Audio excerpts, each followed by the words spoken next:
Hi everyone.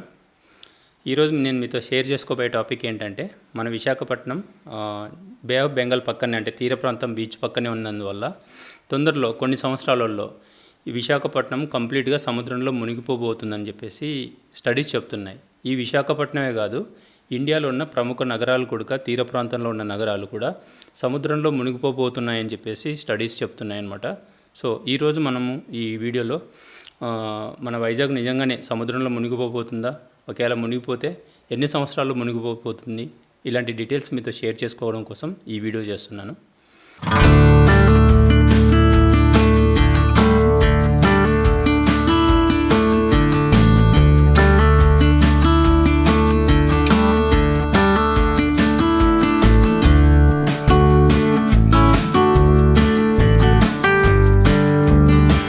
నేను చిన్నప్పుడు అనుకునేవాడిని సముద్ర ప్రాంతాల్లో అక్కడే పక్కన ఇల్లు కట్టుకొని అక్కడ మార్నింగ్ సన్ రైజ్ సన్సెట్ చూడడం నిజంగా ఒక అదృష్టంలా ఫీల్ అయ్యేవాడు. అక్కడ సన్ రైజ్ సన్సెట్ చూసే వాళ్ళ ఇళ్ళన్నీ అదే సముద్రంలో కలిసిపోబోతున్నాయి.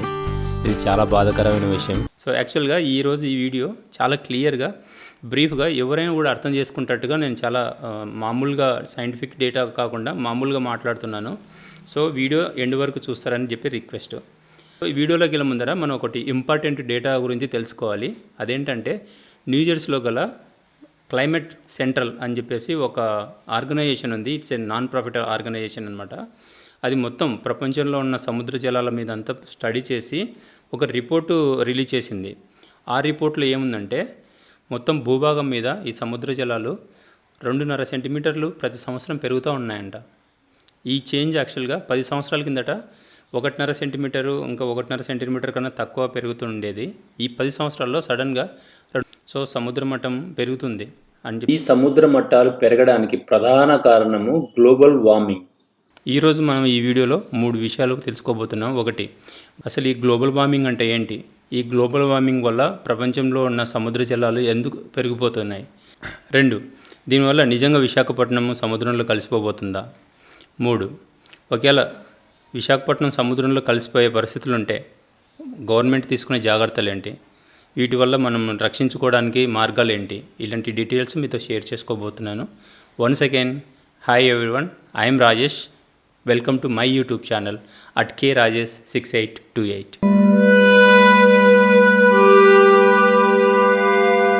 ముందుగా చెప్పినట్టుగానే వీడియో చాలా బ్రీఫ్గా అందరికీ అర్థమయ్యేలా షేర్ చేసుకుంటాను. ఫస్ట్ మనం తెలుసుకోవాల్సింది గ్లోబల్ వార్మింగ్. గ్లోబల్ వార్మింగ్ అంటే ఏంటంటే, ఫర్ ఎగ్జాంపుల్ ఇప్పుడు మన ఇంట్లో కిచెన్లో ఏదైనా ఫుడ్ చేస్తుంటారు, మొత్తం కిచెన్ అంతా వేడెక్కిపోద్ది. ఇప్పుడు భూమి మీద కార్సు, ట్రక్స్, షిప్పులు, ఏరోప్లైన్లు ఇవి కాకుండా పెద్ద పెద్ద ఫ్యాక్టరీలు రన్ అవుతున్నాయి.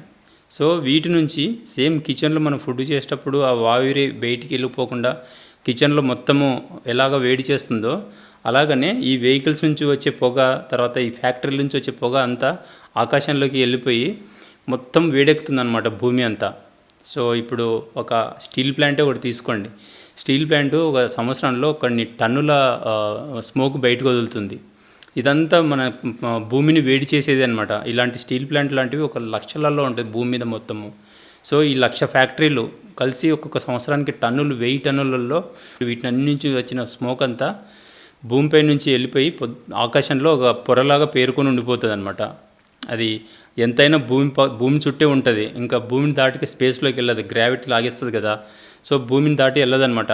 సో మన కిచెన్లో మనం ఫుడ్ చేసేటప్పుడు ఎలాగైతే కిచెన్ వేడెక్కిందో, ఈ ఫ్యాక్టరీల వల్ల మొత్తము భూ వాతావరణం అంతా ఫుల్ వేడెక్కిపోతుంది అనమాట ఈ స్మోక్ వల్ల.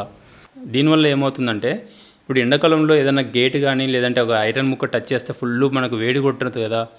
సేమ్ అలాగనే మొత్తము ఆ వేడంతా భూమి చుట్టూ ఉన్నంత వేడంతా భూమి మీద ఉన్నదంతా గ్రహించేస్తుంది అనమాట.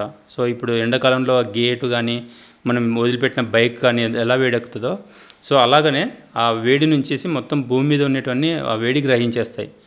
చెట్లు, ఇల్లు, వాటరు, ఇలా మొత్తం భూమి మీద ఏది ఉంటే అది, ఎడారి, ఇసుక, సముద్రము, ఇదంతా వేడిని గ్రహించేస్తుంది అనమాట.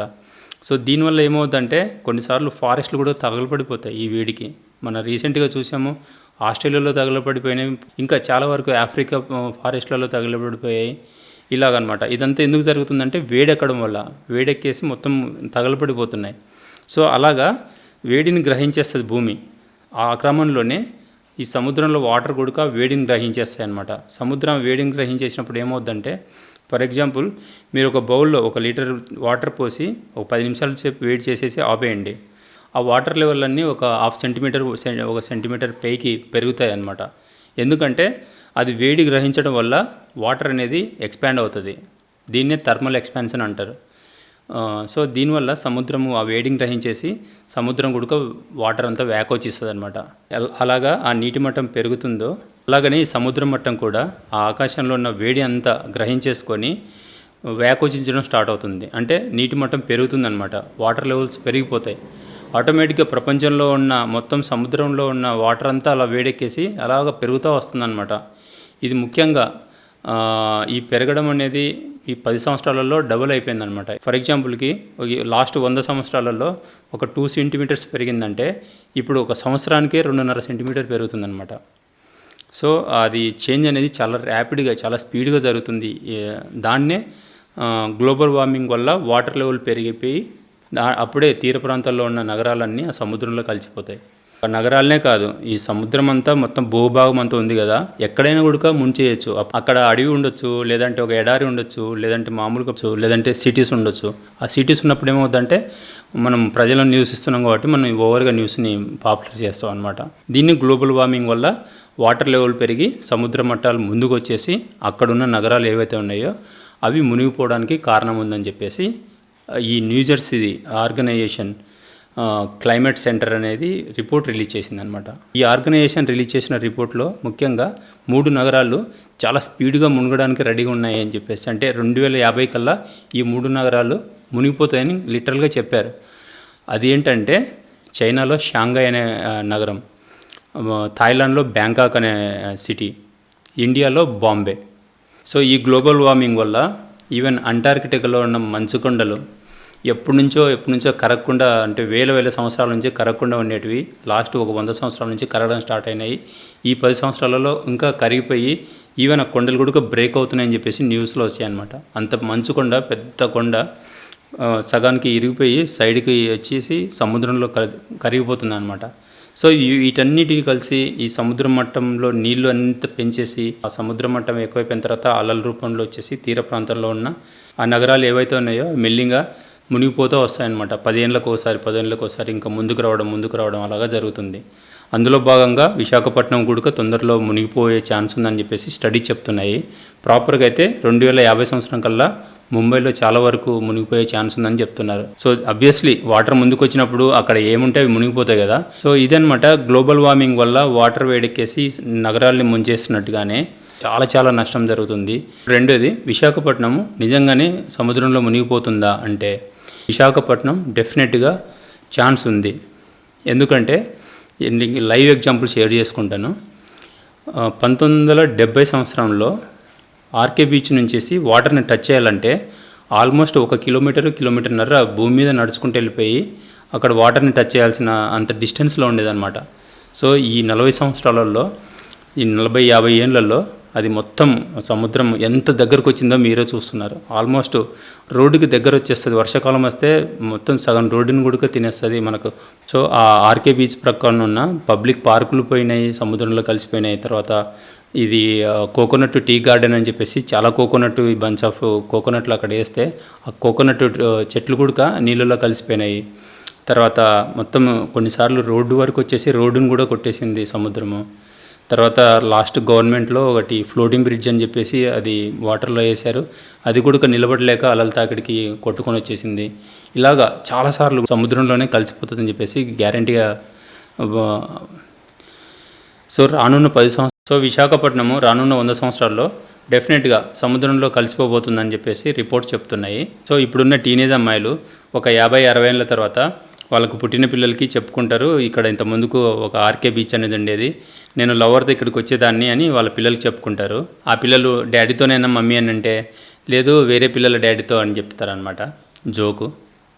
సో ఇప్పుడు మరి వైజాగ్తో పాటు ఇంకా మిగతా నగరాలని సముద్రంలో కలిసిపోతుంది అంటున్నారు కదా, మరి గవర్నమెంట్ ఎలాంటి చర్యలు తీసుకొని ప్రజల్ని అక్కడ నుంచి ప్రొటెక్ట్ చేస్తుంది అనేది కూడా మనం ఇప్పుడు తెలుసుకుందాము. ఇప్పుడు మీకు ఈ షిప్ చేసే పని మీకు బ్రీఫ్గా ఎక్స్ప్లెయిన్ చేస్తాను. దీన్ని డ్రెడ్జింగ్ అంటారు అనమాట, తవ్వడం అని కూడా అంటారు. వైజాగ్లో స్థానికులు దీన్ని తవ్వడం అని కూడా పిలుస్తారు. ఎందుకంటే ఇది చేసే పని ఇసుకని తవ్వడము, ఆ ఇసుక తెన్నుల్ని ఒడ్డుకు పేర్చడం. ఈ పడవ మిగతా పడవల కన్నా కూడా ఒడ్డుకి రాగలదనమాట. అక్కడ ఒడ్డుకి లంగరేసుకొని అక్కడ ఉన్న ఇసుకంతా తవ్వడము, దాన్ని క్రేన్ల ద్వారా ఒక ఇసుక తెన్నుల్లాగా తీరం తీర్చడం.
రెండు 2019లో మీ ఫ్యామిలీతో పాటు మేము బ్యాంకాక్ ట్రిప్ పెట్టుకున్నాము.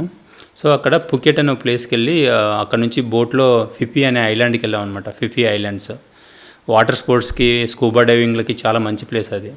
సో అక్కడికి వెళ్ళి స్కూబా డైవింగ్ కోసం మాట్లాడుతున్నాం అనమాట. ఏ ఐలాండ్కి వెళ్తాము, ఎక్కడ స్కూబా డైవింగ్ చేస్తాం, కోరల్ రీవ్స్ ఉన్న ఐలాండ్లో స్కూబా డైవింగ్ చేసే ఛాన్స్ ఉందా అని అడిగితే వాళ్ళు అక్కడ ఉన్న వాళ్ళు నవ్వారు. ఏంటి నవ్వుతున్నారు అనుకున్నాను. వాళ్ళు ఉండి కోరల్ రీవ్స్ పోయి దాదాపు 15 సంవత్సరాలు అవుతుందని అన్నారు అనమాట. కోరల్ రీవ్స్ అనేది సముద్రం అడుగు భాగంలో వృక్ష సంపద అనమాట. ఇప్పుడు మన భూమి మీద పెద్ద పెద్ద చెట్లు ఎలా మొలుస్తున్నాయో అలా సముద్రం అడుగున మొలిచే ఒక జాతి మొక్కలు ఉంటాయన్నమాట. వాటికి పువ్వులు కాస్తాయి, వాటి ఆకులు చాలా కలర్ఫుల్గా ఉంటాయి, వాటి చుట్టూ రకరకాల చేపలు, రకరకాల సముద్ర జీవులు జీవిస్తుంటాయి. చూడ్డానికి చాలా బాగుంటుంది. స్కూబా డైవింగ్ చేసే వాళ్ళకి మంచి ఎక్స్పీరియన్స్ అనమాట. అవి కోరల్ రీవ్స్ డైవ్ అంటారు దాన్ని. అవన్నీ పోయినాయంట, అసలు థాయిలాండ్లో ఎక్కడ లేవంట కోరల్ రీవ్స్. ఇప్పుడు కోరల్ రీవ్స్ ఉన్న ఐలాండ్లో స్కూబా డైవింగ్ చేయాలంటే ఆస్ట్రేలియా దగ్గర కొన్ని ప్లేస్లు ఉన్నాయి, అక్కడ మాత్రమే కోరల్ రీవ్స్ ఉన్నాయన్నమాట. ఆ కోరల్ రీవ్స్లో ఆ వృక్షాలు అనేది ఒక పర్టికులర్ టెంపరేచర్లోనే అదే వేడిలో ఉండి మాత్రమే కొంచెం పుట్టి పెరుగుతాయి అన్నమాట. అంతేగాని ఆ టెంపరేచర్ పెరిగిందనుకో, వేడెక్కితే అయినా అవి చనిపోతాయంట. సో ఆ సముద్ర జలాలన్నీ వేడెక్కడం వల్ల థాయిలాండ్లో, వియత్నాంలో ఉండే కోరల్ రీవ్స్ అన్నీ ఈ వేడి వల్ల చనిపోయినాయంట. నాకు చాలా బాధ అనిపించింది. కోరల్ రీవ్స్ లేవు ఇక్కడ. ఇంకా అవి ఎంత అంటే ఒక యాష్ కలర్లో మొత్తం కలర్ఫుల్గా గ్రీన్ కలర్లో ఉండే కోరల్ రీవ్స్ అన్నీ చనిపోయినాయి కదా, ఇప్పుడు మొత్తం ఒక యాష్ కలర్లో కనపడతాయి అనమాట. అంతా ఒక బూడిదలాగా ఉంటుంది అక్కడ. సో అలాంటి కోరల్ రీవ్స్ ఇప్పుడు ఆస్ట్రేలియాలో ఉన్నాయి. అవి కూడా మెల్లింగా ఒకటొకటి అంతరించిపోతున్నాయంట అవి, ఎందుకంటే గ్లోబల్ వార్మింగ్. సో ఇదే కాదు, నేను last year Mount Everest base క్యాంప్కి ట్రెక్కింగ్ చేసుకుంటూ వెళ్ళాను. ఆ మౌంట్ ఎవరెస్ట్ బేస్ క్యాంప్ దగ్గర కొంతమంది ఇంటరాక్ట్ అయినా అనమాట. వాళ్ళు చెప్పేది ఏంటంటే అక్కడ మౌంట్ ఎవరెస్ట్ బేస్ క్యాంప్ దగ్గర చిన్న చిన్న కుంటలు, చిన్న చిన్న వాటర్ రిజర్వాయర్స్ ఉండేటివంట. ఈ గ్లోబల్ వార్మింగ్ వల్ల మొత్తము అవి కూడా కరిగిపోయినాయని చెప్తున్నారు. అంటే ఎవరెస్ట్ బేస్ క్యాంప్ దగ్గర ఫుల్ చలి, ఫుల్ ఇదిగా ఉండే అలాంటి ప్లేస్లో కూడా వాటర్ లెవెల్ కరిగిపోతున్నాయని చెప్పారనమాట వాళ్ళు. ఎందుకంటే ఆ మంచు, పైనున్న మంచు కరుగుతూ వచ్చేసరికి అది కరిగిన వాటర్ నిలకడగా ఉండదు కదా, కిందికి వెళ్ళిపోతుంది. ఈ కుంటలలో ఉండేటివి కూడా వేడికి ఆవిరైపోతున్నాయన్నమాట. వాళ్ళకి ఇంతకుముందుకు తాగడానికి నీళ్ళు కావాలంటే అక్కడే ఉన్న కుంటలో చిన్న చిన్న పాండ్ లాంటి చోట తీసుకొని తాగేవాళ్ళంట డైరెక్ట్గా. ఇప్పుడు ఇలాగా అవి ఆవిరైపోవడం వల్ల వాళ్ళు నీళ్ళు కావాలంటే కొండపైనకి ఎక్కి అక్కడ గ్లేసియర్స్ ఉంటాయి కదా, మంచు కొండలు, వాటిని కట్ చేసేసుకొని వచ్చి మంచు ముక్కల్ని ఒక బౌల్లో వేసి దాన్ని వేడి చేసుకొని తాగాల్సి వస్తుందన్నమాట. దీనివల్ల ఏంటంటే ఆ గ్యాస్ ఖర్చు, వాళ్ళు అంతవరకు వెళ్ళిపోయి ట్రెక్కింగ్ చేసుకుంటూ వెళ్ళిపోయి వాటర్ తెచ్చుకోవాలి, అది ఖర్చు అనమాట. ఇప్పుడు మామూలుగా కాట్మండ్లో సిలిండర్ 1000 రూపాయలు ఉంటే ఎవరెస్ట్ బేస్ క్యాంప్ దగ్గర 10,000, 12,000 రూపాయలు ఉంటుంది సిలిండర్. ఎందుకంటే అక్కడ నుంచి మోసుకురావాలి కదా, గాడిదల మీద, గుర్రాల మీద, హెలికాప్టర్లలో మోసుకొని వచ్చేసరికి దానికి ఖర్చు పెరిగిపోతుంది అది. సో అలాగా వాటర్ కావాలంటే కూడా వాళ్ళు అంత ఖర్చు పెట్టుకొని వేడి చేసుకొని తాగాల్సిన పరిస్థితి. ఎందుకంటే గ్లోబల్ వార్మింగ్ వల్ల అక్కడ ఉన్న పాండ్స్ అన్నీ కరిగిపోయినాయని చెప్పి వాళ్ళు చెప్తున్నారు. ఇదే కాదు, ఇంకా ఆఫ్రికా అడవుల్లో అయితే వర్షాలు పడతాయి, కాకపోతే వర్షాలు పడిన చిన్న చెరువులో ఫామ్ అయినది ఆ వేడి వల్ల వెంటనే ఆవిరైపోతున్నాయి వాటర్. అక్కడున్న జంతువుల గుడిక తాగడానికి నీళ్ళు ఉండట్లేదు. మనం వైజాగ్ మునిగిపోతుంది, బాంబే మునిగిపోతుంది అని చెప్పేసి మనం బాధపడుకుంటున్నాము. బట్ అక్కడ ఉండే జంతువులు అవన్నీ వాటర్ లేక చనిపోతున్నాయి అన్నమాట. ఇది గ్లోబల్ వార్మింగ్ ఎఫెక్ట్ చాలా దారుణంగా ఉంటుంది రానున్న రోజుల్లో. సో ఈ డ్రెడ్జింగ్ షిప్ ఆ ఇసుకని ఎలాగైతే ముందుకు తోసి గోడలాగా ఫామ్ చేసి అలలకి తాకిడికి తట్టుకుంటట్టే చేస్తుందో, అలాగని న్యాచురల్గా కొండలు గుడక ప్రొటెక్ట్ చేసేటివి. కాకపోతే ఇప్పుడు కొండలు గుడక తవ్వి అక్కడ ఏదోటి కడుతున్నారు. లాస్ట్ గవర్నమెంట్లో ఒక ఋషికొండని సగం తవ్వేశారు మొత్తం.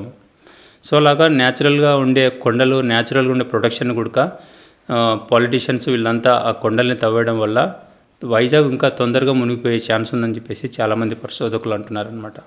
సో వైజాగ్లో కనీసం ఈ కొండల్ని మనం తవ్వకుండా కాపాడుకుంటే కొన్ని రోజుల వరకైనా వైజాగ్ని ఈ సముద్రంలో కలవకుండా రక్షించుకోవచ్చు. సో అదనమాట, మన వైజాగ్ని మనిషే ముంచేస్తున్నాడు అనేది క్లియర్గా తెలుస్తుంది. ఇంకోటి ఈ గ్లోబల్ వార్మింగ్. ఈ గ్లోబల్ వార్మింగ్ తగ్గితే డెఫినెట్గా మొత్తం ప్రపంచం అంతా మళ్ళీ సర్దుకొని ఎక్కడ వాటర్ అక్కడ ఉండేసి ఆఫ్రికా లాంటి ప్లేస్లో కూడా జంతువులకు బాగా నీరు, గడ్డి దొరికి, తర్వాత సముద్ర అడుగు భాగంలో కోరల్ రీవ్స్ అన్నీ వచ్చేసి ప్రపంచం బాగా ఉండాలని చెప్పేసి కోరుకుంటూ thank you very much for watching.